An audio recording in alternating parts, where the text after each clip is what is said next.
Hi, and welcome to another Quarantine Genealogy. This is Esther Camacho. Let's discuss census records.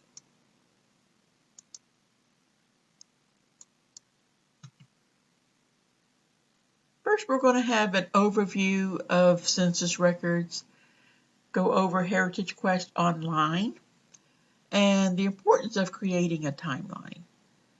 So let's begin. Now, the federal census records began in 1790, and the reason is to count the population every 10 years. There is a 72-year restriction before they become publicly available.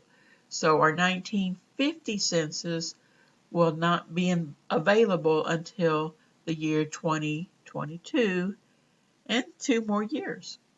And I can't wait.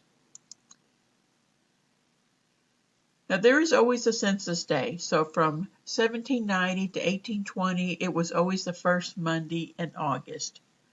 From 1830 to 1888, it was June 1.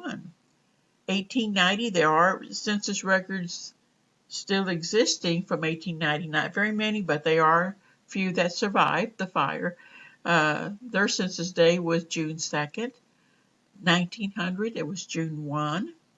1910, April 15th, 1920, January 1, and from 1930 to current, it is April 1. Basic census rules. Persons who died after the census day were to be included because they were alive on the census day. Babies born after the census day were to be omitted because they were not around on census day.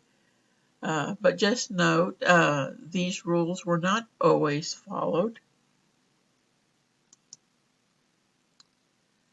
Some of the challenges of census records. I'm sure some of y'all have already looked at census records. Handwriting is a problem. Some people can write very neat. Some people, you can tell, were just in a rush. There are discrepancies between census years. Some of the enumerators were not always good spellers. And the transcribers that were interpreting the information were interpreting it incorrectly. So before you begin, determine what family or individual you're going to search. Figure out the location that person was in. And then start with the most current census year for that person and work backwards. Where to go for census records? You can try FamilySearch.org, Ancestry.com. It's a fee-based subscription, but you can use it. And Heritage Quest Online. In order to get to Heritage Quest Online, you can go through our website for that. Go to McAllenLibrary.net. Go to Books and More. Scroll down and go to eBranch. When you go to a new page, go all the way down to TextShare databases because it is a TextShare database. Once you're into TextShare, you're going to search by subject. And here's your subjects. And of course, you're going to pick genealogy and history. Once you do that, it was going to list all those in that subject area, which includes Heritage Quest Online. So you're just going to select Heritage Quest Online. Once you do that, once you're in TextShare, it's going to ask you to enter your library. So just type in McAllen Public Library, and this is the password to get into it. So please jot it down and remember it. It'll be TX78504. If for some reason you forget, just call the library. We'll be happy to give it to you. And just hit access. then you're in Heritage Quest Online. In the future, I will be doing some instruction on Heritage Quest Online, so please look for that. It has a wealth of information. I love searching through here. You've got a section in here that includes city directories, a census map guide, mortality schedules, which are great. They tend to be ignored a lot. Not necessarily genealogy related, but there are some agricultural and industrial schedules, and sometimes people's names are listed on there. And for African American history, they do have the Freedmen's Bank record from 1861 to 1875. This is all the years for the census. They also include Canada Census Records here. You can actually start searching from here, but just know that you can also search from here where it says search now. You can also search books, search Revolutionary War, and now they've added this new one where you can search U.S. obituaries. So just as a census case study, we're going to look into Samuel L. Clemens, also known as Mark Twain. He was born in 1835 on the 30th of November and passed away in 1910 on April 21st. So what we know of Samuel Clemens? Well, we know that he died on the 21st of April in 1910.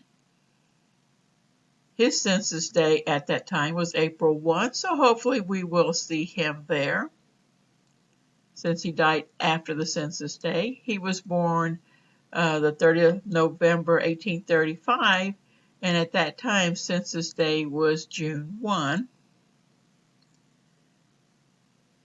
And his place of birth was Missouri. So we're going to start with the most current, and for him, of course, will be 1910. We will enter his first name, last name, and I'm just going to put in his year of birth. And as location, I am just going to put Missouri.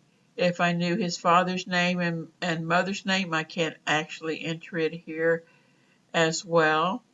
And actually, I can enter a keyword. I can put in here writer. And it can scroll down and you can enter a lot more information. And then you're just going to select search. Once you do that, you're going to get some results. We got results of 1 of 20 of 119. On this side, over here on the left side, you have some filters. And you can actually grab this button and move it over if you want it to be exact. Right now it's on broad. His last name is not so broad, but it's just a little bit like in between. His birth is actually very broad, so I can adjust this to make it more exact. And when you do that, you just hit update and it'll update it. And the first one that came up on the results got Samuel L. Clemens. You can view his record. Tells me that he was at this time in Reading, Fairfield County, Connecticut. He was born about 1836 in Missouri. He is the head of the household. And we can also just go over here and view the image. So if you select View Record or View Image, if you select View Record, you're going to get this.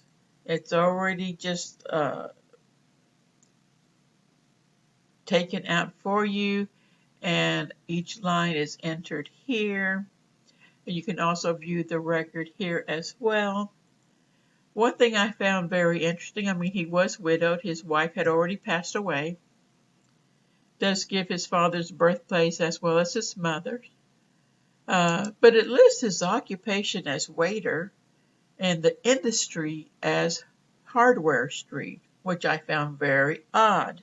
didn't know he changed occupations toward the end of his life. So I would look at that to see what does the record say.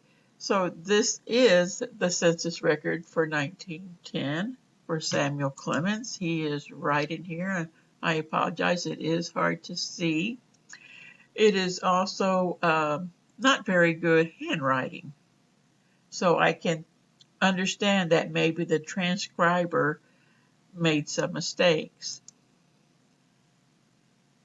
At a closer view, there is his name, Samuel L. Clemens. He's head of the household. He's male. He's white. He's 74. He's a widower, and of course he was born in Missouri. Now that portion where they said he was a waiter, I zoomed it up here, and it does not look like waiter to me. It looks like writer. And that hardware street, which I don't know how they got it, but to me it looks like it says humorist.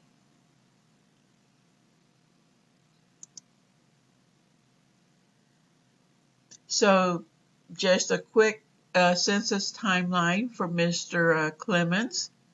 1910, he was 74, and it was listed as Samuel L. Clemens. 1900, it says Saul L. Clemens, and he was 65.